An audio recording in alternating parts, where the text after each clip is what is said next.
नमस्कार। आकाशवाणी से प्रस्तुत है समाचार प्रभात।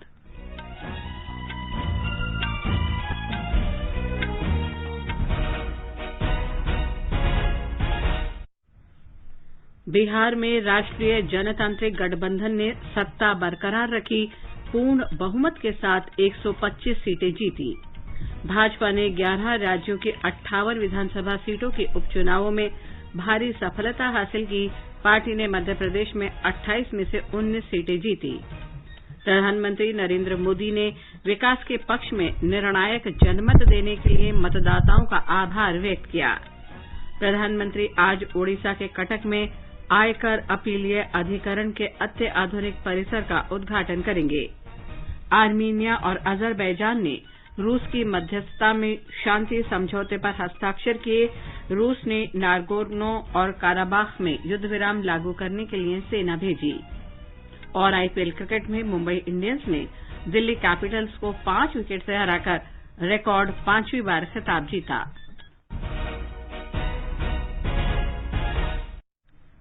समाचार प्रभात में आनंद श्रीवास्तव के साथ मैं लवलीन निगम। कोविड-19 महामारी के खिलाफ देश एकजुट होकर लड़ रहा है। आप भी हमारे साथ सुरक्षा और बचाव के 3 आसान एहतियाती उपायों का संकल्प लें। मास्क पहनें, 2 गज की दूरी है जरूरी, सुरक्षित दूरी बनाए रखें, हाथ और मुंह साफ रखें। अब समाचार विस्तार से। बिहार में सत्ताधारी राष्ट्रीय जनतांत्रिक गठबंधन ने सत्ता पर पकड़ बरकरार रखी है। गठबंधन ने 243 सदस्यों वाली विधानसभा में पूर्ण बहुमत प्राप्त कर लिया है। एनडीए ने चुनाव में 125 सीटों पर जीत हासिल की, जबकि विपक्षी महागठबंधन को 110 सीटों पर विजय प्राप्त हुई। जनता दल यूनाइटेड के उम्मीदवार सुनील कुमार ने वाल्मीकि नगर लोकसभा सीट पर उपचुनाव में विजय प्राप्त की। एक रिपोर्ट।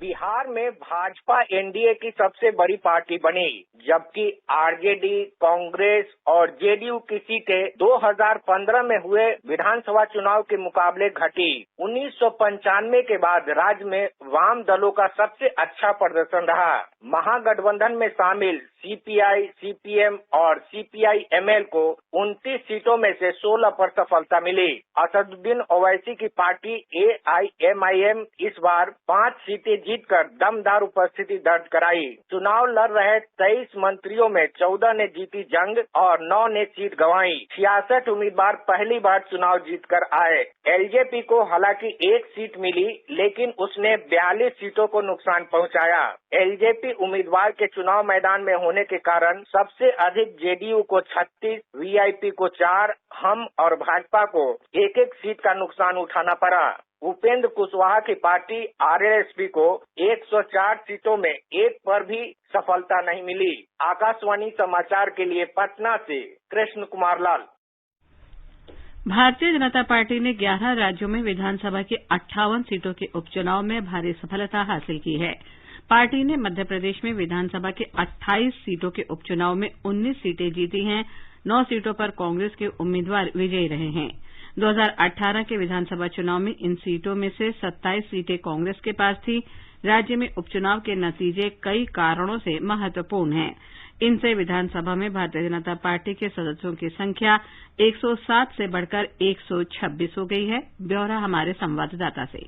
मध्य प्रदेश में एक बार फिर पूर्ण बहुमत की सरकार बन गई है। 2 साल के सियासी उतार चढ़ाव के बाद हुए उपचुनाव में 28 में से 19 सीटें जीतकर भाजपा 126 सीटों पर पहुंच गई है। कांग्रेस को 9 सीटों पर जीत मिली है। कांग्रेस सरकार से इस्तीफा देने वाले राज्यसभा सांसद ज्योतिरादित्य सिंधिया खेमे के 19 नेताओं में से 13 ने जीत दर्ज की है, जबकि मंत्री इमरती देवी व गिरिराज दंडोतिया के साथ जसवंत जाटव, रणवीर जाटव, रघुराज कंसाना और मुन्नालाल गोयल चुनाव हार गए हैं। एक अन्य मंत्री ऐंदल सिंह कंसाना भी चुनाव हार गए हैं। सबसे कम जीत का अंतर 161 भांडेर सीट पर रहा। यहां भाजपा से रक्षा शेरोनिया के मुकाबले कांग्रेस के फूल सिंह बरैया को हार का सामना करना पड़ा, जबकि सबसे बड़ी जीत भाजपा के प्रभुराम चौधरी ने सांची में दर्ज की है। वे 63,000 से अधिक मतों से जीते हैं। संजीव शर्मा, आकाशवाणी समाचार, भोपाल। उत्तर प्रदेश में सत्ताधारी भाजपा ने विधानसभा की 7 सीटों के उपचुनाव में 6 सीटें जीती हैं। 1 सीट समाजवादी पार्टी के पक्ष में गई है। मुख्यमंत्री योगी आदित्यनाथ ने उपचुनाव में पार्टी की सफलता के लिए प्रधानमंत्री नरेंद्र मोदी का आभार व्यक्त किया है। एक रिपोर्ट। मुख्यमंत्री योगी आदित्यनाथ ने इस सफलता को उनकी सरकार द्वारा जनता के लिए कोरोना महामारी के दौरान किए गए कार्यों का नतीजा बताया। योगी आदित्यनाथ ने कहा कि इस जीत से इस बात के संकेत मिलते हैं कि पार्टी इसी अंदाज में आने वाले विधानसभा चुनाव में भी प्रदर्शन करेगी। उपचुनाव में भारतीय जनता पार्टी की ओर से मुख्यमंत्री योगी आदित्यनाथ, दोनों उप मुख्यमंत्रियों और पार्टी के अन्य नेताओं की ओर से काफी आक्रामक चुनाव प्रचार किया गया था। वहीं समाजवादी पार्टी, बहुजन समाज पार्टी और कांग्रेस ने अपना पूरा प्रचार अभियान स्थानीय नेताओं, पार्टी के उम्मीदवारों और अन्य कार्यकर्ताओं के भरोसे छोड़ा था। इन उपचुनाव में सभी भाजपा प्रत्याशियों ने लगभग 15,000 से अधिक वोटों के अंतर से जीत हासिल की। वहीं समाजवादी पार्टी ने मल्हनी सीट काफी संघर्ष के बाद निर्दलीय प्रत्याशी धनंजय सिंह से महज 4,632 वोटों के अंतर से जीतकर अपना कब्जा बरकरार रखा। सुशील चंद्र तिवारी, आकाशवाणी समाचार, लखनऊ। गुजरात में भाजपा ने 8 सीटों के लिए हुए उपचुनाव में सभी सीटों पर जीत हासिल की है। ब्यौरा हमारे संवाददाता से। गुजरात में आने वाले पंचायत और नगर निगमों के सामान्य चुनावों से पहले इस उपचुनाव के नतीजों ने भाजपा में नया जोश भर दिया है। दूसरी ओर सभी 8 बैठकें गंवाने से कांग्रेस को बड़ा झटका लगा है। भाजपा को 55% वोट मिला है, जबकि कांग्रेस को सिर्फ 34% वोट मिल पाए हैं। अब 182 सदस्यों की राज्य विधानसभा में भाजपा के विधायकों की संख्या 111 हो गई है। योगेश पंड्या, आकाशवाणी समाचार, अहमदाबाद। तेलंगाना में हुए विधानसभा उपचुनाव में भाजपा के एम रघुनंदन राव ने डुब्बाक सीट पर विजय हासिल की है। कर्नाटक में भाजपा ने आरआर नगर और सीरा दोनों सीटों पर विजय प्राप्त की है। मणिपुर में सत्ताधारी भाजपा ने 5 सीट में से 4 सीटें जीती हैं। 1 सीट पर निर्दलीय उम्मीदवार विजयी हुआ है। नागालैंड में 2 सीटों में से 1 नेशनल डेमोक्रेटिक प्रोग्रेसिव पार्टी और 1 निर्दलीय उम्मीदवार ने जीती है। छत्तीसगढ़ में सत्ताधारी कांग्रेस पार्टी ने मरवाही विधानसभा सीट के लिए हुए उपचुनाव में जीत हासिल की है। झारखंड में 1 सीट कांग्रेस और 1 पर झारखंड मुक्ति मोर्चा का उम्मीदवार विजयी रहा। एक रिपोर्ट। झारखंड में 2 सीटों पे विजय प्राप्त करने के लिए यूपीए और एनडीए की ओर से पूरा जोर लगाया गया, लेकिन यूपीए दोनों सीटों पे जीत हासिल कर अपनी प्रतिष्ठा को बरकरार रखने में सफल हुआ। दुमका सीट से झारखंड मुक्ति मोर्चा उम्मीदवार और मुख्यमंत्री हेमंत सोरेन के भाई बसंत सोरेन ने भारतीय जनता पार्टी उम्मीदवार लुइस मरांडी को हराया, जबकि बेरमू सीट से कुमार जयमंगल ने भाजपा प्रत्याशी योगेश्वर महतो को पराजित किया। पिछले विधानसभा चुनाव में मुख्यमंत्री हेमंत सोरेन के 2 सीटों से जीत हासिल करने के बाद दुमका सीट से त्यागपत्र देने के कारण खाली हुआ था, जबकि बेरमू विधानसभा पे राजेंद्र सिंह के निधन के बाद उपचुनाव कराना पड़ा। आकाशवाणी समाचार के लिए रांची से अब्दुल हमीद। हरियाणा में बरोदा विधानसभा सीट पर कांग्रेस ने जीत दर्ज की है। ओडिशा में बीजू जनता दल ने विधानसभा उपचुनाव में दोनों सीटों पर जीत हासिल की है। बालेश्वर सदर सीट पर स्वरूप कुमार दास ने भाजपा प्रत्याशी को 13,351 वोट से हराया। तिरतोल विधानसभा सीट पर बीजेडी प्रत्याशी विजय शंकर दास ने भाजपा प्रत्याशी को 41,703 वोटों के अंतर से हराया। प्रधानमंत्री नरेंद्र मोदी ने कहा है कि बिहार ने दुनिया को लोकतंत्र का पहला पाठ पढ़ाया था और इसने फिर विश्व को ये बताया है कि लोकतंत्र को कैसे मजबूत किया जा सकता है। उन्होंने बिहार के लोगों को एनडीए का समर्थन करने के लिए धन्यवाद दिया और कहा कि लोगों के आशीर्वाद से बिहार में एक बार फिर से लोकतंत्र की जीत हुई है। बड़ी संख्या में गरीबों, वंचितों और महिलाओं ने मतदान किया है और विकास को तरजीह दी है। प्रधानमंत्री नरेंद्र मोदी ने कहा कि बिहार के प्रत्येक मतदाता ने साफ साफ ये जता दिया है कि विकास उनकी प्राथमिकता है। उन्होंने कहा कि एनडीए के सुशासन को 15 वर्ष के बाद भी लोगों का आशीर्वाद मिलना इस बात का सूचक है कि बिहार के लोगों की उम्मीदें और सपने क्या हैं। उन्होंने कहा कि राज्य के युवाओं ने साफ कर दिया है कि नया दशक बिहार का होगा और आत्मनिर्भर बिहार इसका रोड मैप है। श्री मोदी ने कहा कि बिहार की बहनों और बेटियों ने इस बार रिकॉर्ड संख्या में मतदान कर दिखा दिया कि आत्मनिर्भर बिहार में उनकी भूमिका कितनी बड़ी है। प्रधानमंत्री ने संतोष व्यक्त करते हुए कहा कि पिछले वर्षों में एनडीए के पक्ष में बिहार की महिला शक्ति को नया विश्वास देने का मौका मिला। प्रधानमंत्री ने कहा कि बिहार के हर वर्ग ने एनडीए के सबका साथ, सबका विकास और सबका विश्वास के मंत्र पर भरोसा जताया है। उन्होंने राज्य के हर नागरिक को भरोसा दिलाया कि एनडीए हर व्यक्ति और हर क्षेत्र के संतुलित विकास के लिए पूरे समर्पण से काम करता रहेगा। श्री मोदी ने कहा कि भाजपा और राजग के कार्यकर्ताओं ने जिस दृढ़ निश्चय और समर्पण के साथ काम किया वो प्रेरणादायक है। उन्होंने पार्टी के सभी कार्यकर्ताओं के प्रति आभार जताया। प्रधानमंत्री ने कहा कि शिवराज सिंह चौहान के नेतृत्व में सरकार के प्रगतिशील एजेंडे और मध्य प्रदेश के भाजपा कार्यकर्ताओं की कड़ी मेहनत ने आज पार्टी को राज्य में लोगों की पहली पसंद बना दिया है। उन्होंने मध्य प्रदेश के लोगों को धन्यवाद दिया और कहा कि उनका स्नेह अमूल्य है। प्रधानमंत्री मोदी ने कहा कि उत्तर प्रदेश में योगी आदित्यनाथ के नेतृत्व में राज्य सरकार और केंद्र की कल्याणकारी योजनाओं ने पार्टी को लोगों के करीब पहुंचाया है। उन्होंने कहा कि इसके लिए लोगों ने भाजपा को समर्थन दिया है। उन्होंने राज्य की भाजपा इकाई के काम की भी सराहना की।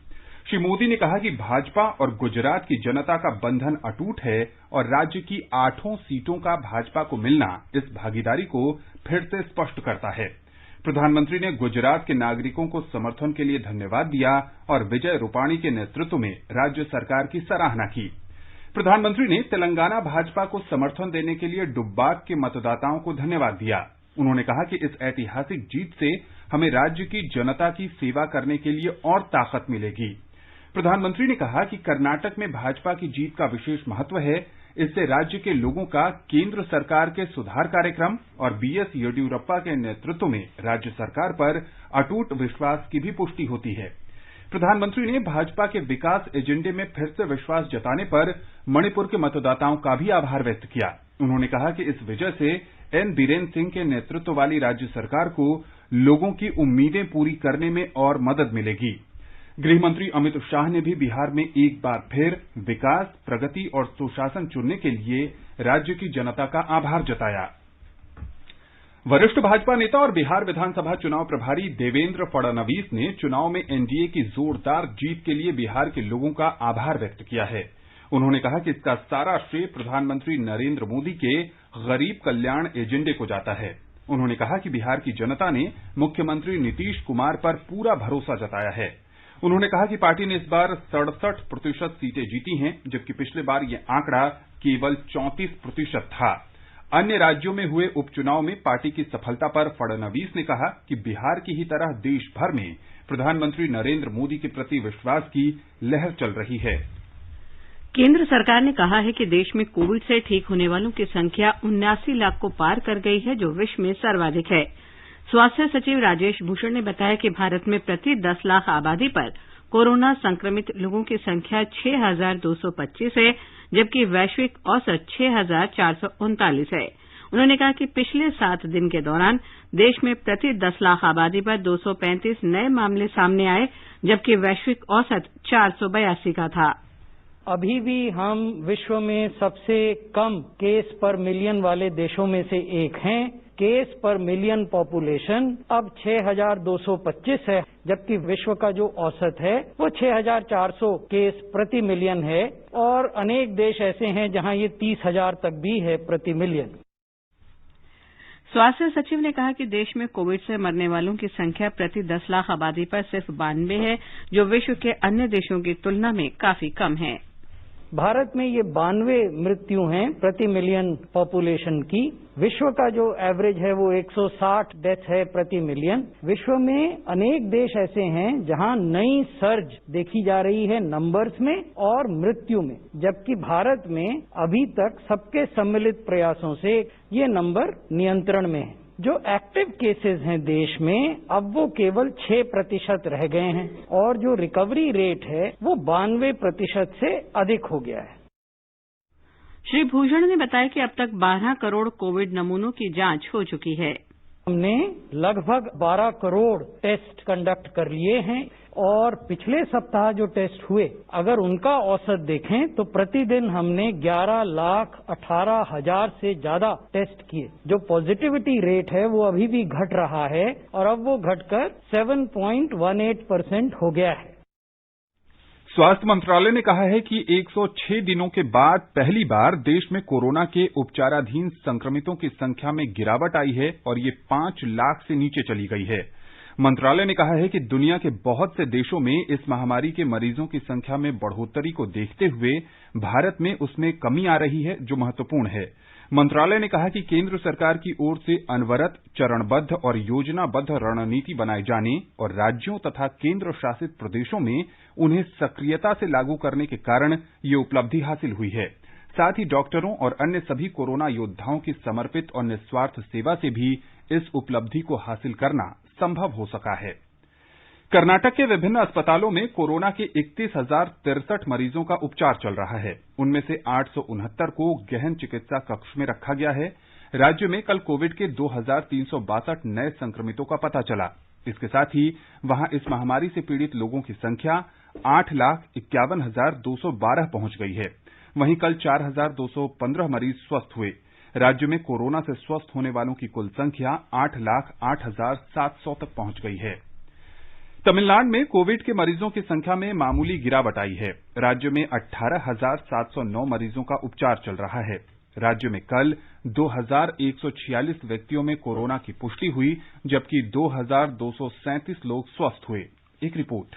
तमिलनाडु में कोरोना से स्वस्थ होने वालों की दर लगातार बढ़ रही है। कल राज्य में स्वस्थ होने वालों की दर 95.98% हो गई। वहीं इस महामारी से मृत्यु दर 1.52% है। राज्य के चेन्नई, कोयम्बतूर और सेलम जिलों में सबसे अधिक मरीजों का इलाज चल रहा है या वे घरों में ही पृथकवास में हैं। आकाशवाणी समाचार के लिए चेन्नई से जय सिंह। गुजरात में पिछले 24 घंटे में कोविड के 1,049 नए रोगियों की पुष्टि हुई। राज्य में कोरोना से स्वस्थ होने की दर बढ़कर 91.11% हो गई है। आकाशवाणी का समाचार सेवा प्रभाग आज अपने फोन इन कार्यक्रम में कोविड पर विशेष परिचर्चा प्रसारित करेगा। ये कार्यक्रम आज रात 9:30 बजे से एफएम गोल्ड और अतिरिक्त मीटरों पर सुना जा सकता है। श्रोता टोल फ्री नंबर 1800-115767 और लैंडलाइन नंबर 011-2331-4444 पर फोन करके विशेषज्ञ से सवाल पूछ सकते हैं। Twitter handle @AIR News Alerts पर #AskAIR के जरिए भी सवाल पूछे जा सकते हैं। ये समाचार आकाशवाणी से प्रसारित किए जा रहे हैं। समाचार प्रभात में आपका फिर स्वागत है। आगे बढ़ने से पहले एक नजर मुख्य समाचारों पर। बिहार में राष्ट्रीय जनतांत्रिक गठबंधन ने सत्ता बरकरार रखी, पूर्ण बहुमत के साथ 125 सीटें जीती। भाजपा ने 11 राज्यों की 58 विधानसभा सीटों के उपचुनावों में भारी सफलता हासिल की। पार्टी ने मध्य प्रदेश में 28 में से 19 सीटें जीती। प्रधानमंत्री नरेंद्र मोदी ने विकास के पक्ष में निर्णायक जनमत देने के लिए मतदाताओं का आभार व्यक्त किया। प्रधानमंत्री आज उड़ीसा के कटक में आयकर अपीलीय अधिकरण के अत्याधुनिक परिसर का उद्घाटन करेंगे। आर्मेनिया और अजरबैजान ने रूस की मध्यस्थता में शांति समझौते पर हस्ताक्षर किए। रूस ने नागोर्नो और काराबाख में युद्ध विराम लागू करने की सेना भेजी। और आईपीएल क्रिकेट में मुंबई इंडियंस ने दिल्ली कैपिटल्स को 5 विकेट से हराकर रिकॉर्ड 5वीं बार खिताब जीता। प्रधानमंत्री नरेंद्र मोदी आज शाम वीडियो कॉन्फ्रेंस के जरिए कटक में आयकर अपीलीय प्राधिकरण ITAT के अत्याधुनिक कार्यालय और आवासीय परिसर का उद्घाटन करेंगे। केंद्रीय विधि मंत्री, पेट्रोलियम मंत्री, ओडिशा के मुख्यमंत्री, ओडिशा हाईकोर्ट के मुख्य न्यायाधीश और अन्य न्यायाधीश तथा अन्य गणमान्य व्यक्ति इस कार्यक्रम में हिस्सा लेंगे। इस अवसर पर ITAT के बारे में एक कॉफी टेबल बुक भी जारी की जाएगी। ब्यौरा हमारे संवाददाता से। आयकर अपीलीय अधिकरण ITAT प्रत्यक्ष करों के क्षेत्र में एक महत्वपूर्ण संवैधानिक निकाय है और तथ्यों के निष्कर्षों पर इसके आदेश अंतिम रूप से स्वीकार किए जाते हैं। 25 जनवरी 1941 को गठित किया गया ITAT पहला ट्रिब्यूनल था और इसे मदर ट्रिब्यूनल के नाम से भी जाना जाता है। वर्तमान समय में देशभर के 30 शहरों में ITAT की पीठों की संख्या 63 तक बढ़ गई है। ITAT की कटक पीठ की स्थापना 23 मई 1970 को की गई थी और तभी इसने कार्य करना शुरू कर दिया था। कटक पीठ का अधिकार क्षेत्र पूरे ओडिशा राज्य में फैला हुआ है। यह पीठ 50 से अधिक वर्षों से किराए के परिसर में काम कर रही थी। ITAT कटक पीठ का नवनिर्मित कार्यालय सह आवासीय परिसर 1.6 एकड़ क्षेत्र में फैला हुआ है। इसके 3 मंजिला परिसर में विशाल अदालत कक्ष, अत्याधुनिक रिकॉर्ड रूम, पीठ के सदस्यों के लिए सुसज्जित कक्ष, पुस्तकालय, कक्ष, विशाल आधुनिक सम्मेलन कक्ष के अलावा चार्टर्ड अकाउंटेंट और अन्य लोगों के लिए भी पर्याप्त जगह उपलब्ध है। अनुपम मिश्र, आकाशवाणी समाचार, दिल्ली। प्रधानमंत्री नरेंद्र मोदी ने कहा है कि भारत शंघाई सहयोग संगठन एससीओ के देशों से मौजूदा वैश्विक वास्तविकता के अनुरूप सुधार के साथ बहुपक्षवाद के लिए पूर्ण समर्थन की उम्मीद रखता है। संगठन के सदस्य देशों के राष्ट्राध्यक्षों की 20वीं शिखर बैठक में वीडियो कॉन्फ्रेंस के जरिए श्री मोदी ने कहा कि संयुक्त राष्ट्र की स्थापना के 75 वर्ष पूरा होने के बावजूद उसके मुख्य लक्ष्य अब भी अधूरे हैं। प्रधानमंत्री ने कहा कि कोविड का मुकाबला कर रहा विश्व संयुक्त राष्ट्र की प्रणाली में पूर्ण परिवर्तन चाहता है। महामारी की आर्थिक और सामाजिक पीड़ा से जूझ रहे विश्व की अपेक्षा है ये यूएन की व्यवस्था में आमूल चूल परिवर्तन आए। हमारे यहाँ शास्त्रों में कहा गया है, परिवर्तनमेव स्थिरमस्ति, परिवर्तन ही एकमात्र स्थिरता है। भारत 2021 से यूएन सिक्योरिटी काउंसिल में एक गैर स्थायी सदस्य के रूप में भाग लेगा। हमारा ध्यान वैश्विक शासन विधि में संभावित बदलाव लाने पर केंद्रित होगा। प्रधानमंत्री ने कहा कि भारत हमेशा से एससीओ चार्टर में उल्लिखित सिद्धांतों के प्रति समर्पित रहा है। भारत एससीओ चार्टर में निर्धारित सिद्धांतों के अनुसार एससीओ के तहत काम करने की अपनी प्रतिबद्धता में दृढ़ रहा है, परंतु यह दुर्भाग्यपूर्ण है कि एससीओ एजेंडा में बार बार अनावश्यक रूप से द्विपक्षीय मुद्दों को लाने के प्रयास हो रहे हैं जो एससीओ चार्टर और शंघाई स्पिरिट का उल्लंघन करते हैं। कोरोना महामारी के चलते करीब 7 महीने के अंतराल के बाद आज से हुनर हाट फिर शुरू हो जाएंगे। अल्पसंख्यक कार्य मंत्री मुख्तार अब्बास नकवी दिल्ली के पीतमपुरा में इसका उद्घाटन करेंगे। इस हाट की थीम वोकल फॉर लोकल है और यहां मिट्टी, धातु, लकड़ी और जूट से बने सामान प्रमुख आकर्षण होंगे। श्री नकवी ने कहा कि देश के हर हिस्से में स्वदेशी उत्पाद पारंपरिक रूप से बनते रहे हैं। उन्होंने कहा कि ये परंपरा समाप्ति के कगार पर थी और प्रधानमंत्री नरेंद्र मोदी द्वारा स्वदेशी पर जोर दिए जाने के बाद इसे नया जीवन मिला है। ये आत्मनिर्भर भारत के अभियान को भी मजबूती देगा। शिक्षा मंत्री रमेश पोखरियाल निशंक ने कहा है कि सरकार देश को शिक्षा का एक वैश्विक केंद्र बनाने के लिए प्रतिबद्ध है। कल भारतीय प्रौद्योगिकी संस्थान बंबई के एक कार्यक्रम में उन्होंने कहा कि शिक्षा के उच्च स्तर को बनाए रखने के लिए विश्व के शीर्ष विश्वविद्यालयों के साथ सहयोग और समन्वय की आवश्यकता है। शिक्षा मंत्री ने कहा कि राष्ट्रीय शिक्षा नीति 2020 में विश्व के 100 विश्वविद्यालयों को भारत में अपना परिसर स्थापित करने की बात कही गई है। कार्मिक, जन शिकायत और पेंशन राज्य मंत्री जितेंद्र सिंह ने कहा है कि उनका विभाग पेंशन भोगियों के मामले में डिजिटल जीवन प्रमाण पत्र को बढ़ावा दे रहा है। उन्होंने बताया कि कोविड महामारी को देखते हुए पेंशन भोगियों द्वारा जीवन प्रमाण पत्र जमा कराने की अंतिम तारीख 31 दिसंबर तक बढ़ा दी गई है। आर्मीनिया और अजरबैजान ने नागोर्नो काराबाख के विवादित क्षेत्र में सैन्य संघर्ष समाप्त करने के लिए रूस की मध्यस्थता में एक समझौते पर हस्ताक्षर किए हैं। रूस के राष्ट्रपति व्लादिमीर पुतिन, अजरबैजान के राष्ट्रपति इल्हाम अलीयेव और आर्मीनिया के प्रधानमंत्री निकोल पाशियान के बीच हुआ ये समझौता कल रात से लागू हो गया। समझौते के तहत नागोर्नो काराबाख को वो हिस्सा अजरबैजान के अधिकार में रहेगा जिस पर उसने लड़ाई के दौरान कब्जा किया। वहीं आर्मीनिया अगले कुछ हफ्तों में आसपास के इलाकों में सेना हटाने के लिए राजी हो गया है। आर्मीनिया के प्रधानमंत्री ने इस समझौते को देश के लोगों के लिए बेहद दर्दनाक करार दिया। रूस के राष्ट्रपति ने कहा कि रूस की शांति सेना को सीमावर्ती इलाकों में गश्त लगाने के लिए तैनात किया जाएगा। मुंबई इंडियंस ने 5वीं बार आईपीएल क्रिकेट का खिताब जीत लिया है। कल दुबई में फाइनल में मुंबई ने दिल्ली कैपिटल्स को 5 विकेट से हराया।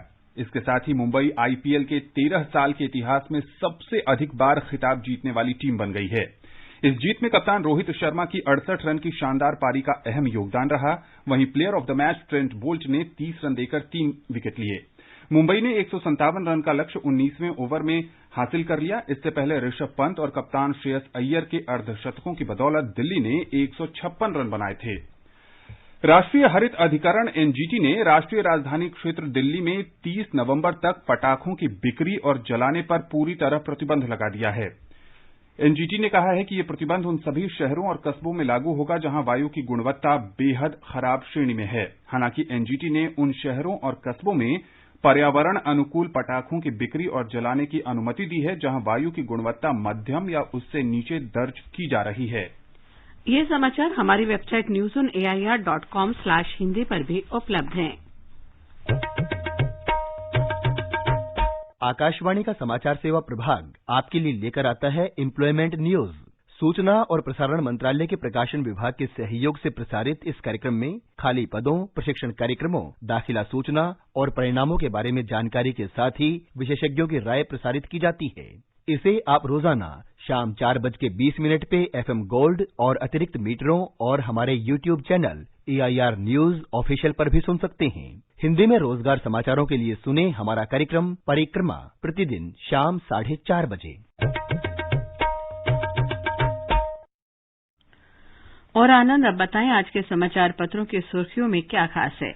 जी लवलीन, बिहार विधानसभा चुनाव के नतीजों की खबरें आज के सभी अखबारों में अलग अलग शीर्षकों से छाई हुई हैं। दैनिक जागरण लिखता है, बिहार में बनी रहेगी राजग सरकार। नवभारत टाइम्स का शीर्षक है, इंडियन पॉलिटिकल लीग का सबसे रोमांचक मैच, इस IPL में एनडीए का स्कोर ज्यादा। अमर उजाला कहता है, बिहार का जनादेश, आधी रात के बाद साफ हुई नतीजों की तस्वीर। कांटे की चक्कर में फिर एनडीए सरकार, जनता दल यूनाइटेड की सीटें घटी, भाजपा की बढ़ी। पत्र ने इसके साथ ही लिखा है, उत्तर प्रदेश में भाजपा की लहर बरकरार। जनसत्ता कहता है, उत्तर प्रदेश, मध्य प्रदेश और गुजरात में भाजपा की जीत। हरिभूमि लिखता है, एग्जिट पोल के सारे अनुमान मतदाताओं ने किए ध्वस्त। अमर उजाला के अनुसार, फिर अहम रही महिलाओं और मौन मतदाताओं की भूमिका। प्रधानमंत्री नरेंद्र मोदी का कल शंघाई सहयोग संगठन के शिखर सम्मेलन में चीन और पाकिस्तान को कड़ा संदेश देते हुए ये कहना कि देशों को एक दूसरे के संप्रभुता और सीमाओं की अखंडता का सम्मान करना चाहिए, नवभारत टाइम्स सहित सभी अखबारों में है। निर्यात में सुधार के संकेत शीर्षक से राष्ट्रीय सहारा ने लिखा है, सिर्फ एक हफ्ते में हुआ $6.75 अरब मूल्य की वस्तुओं का निर्यात। पत्र लिखता है, सेंसेक्स पहली बार 43,000 अंक के पार।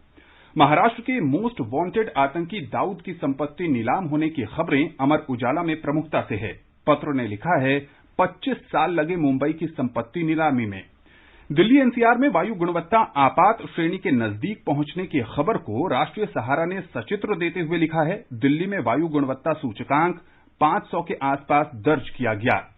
दैनिक ट्रिब्यून की यह खबर ध्यान खींचती है, कोरोना का प्रसार रोकने के उपाय के तौर पर दुनिया भर में लागू किए गए लॉकडाउन को कोलिंस शब्दकोश ने 2020 का शब्द घोषित किया है। पत्र लिखता है कि 2020 के दौरान 2.5 करोड़ से भी ज्यादा बार इस शब्द का इस्तेमाल किया गया। हिंदुस्तान की खबर है, इस बार छठ पूजा सार्वजनिक स्थलों पर नहीं होगी। पत्र लिखता है, कोविड के मौजूदा हालात को देखते हुए ये फैसला लिया गया है। और अंत में मुख्य समाचार एक बार फिर, बिहार में राष्ट्रीय जनतांत्रिक गठबंधन ने सत्ता बरकरार रखी, पूर्ण बहुमत के साथ 125 सीटें जीती। भाजपा ने 11 राज्यों के 58 विधानसभा सीटों के उपचुनावों में भारी सफलता हासिल की। पार्टी ने मध्य प्रदेश में 28 में से 19 सीटें जीती। प्रधानमंत्री नरेंद्र मोदी ने विकास के पक्ष में निर्णायक जनमत देने के लिए मतदाताओं का आभार व्यक्त किया। प्रधानमंत्री आज उड़ीसा के कटक में आयकर अपीलीय अधिकरण के अत्याधुनिक परिसर का उद्घाटन करेंगे। आर्मीनिया और अजरबैजान ने रूस की मध्यस्थता में शांति समझौते पर हस्ताक्षर किए। रूस ने नागोर्नो और काराबाख में युद्ध विराम लागू करने के लिए सेना भेजी। इसके साथ ही समाचार प्रभात का ये अंक समाप्त हुआ। नमस्कार।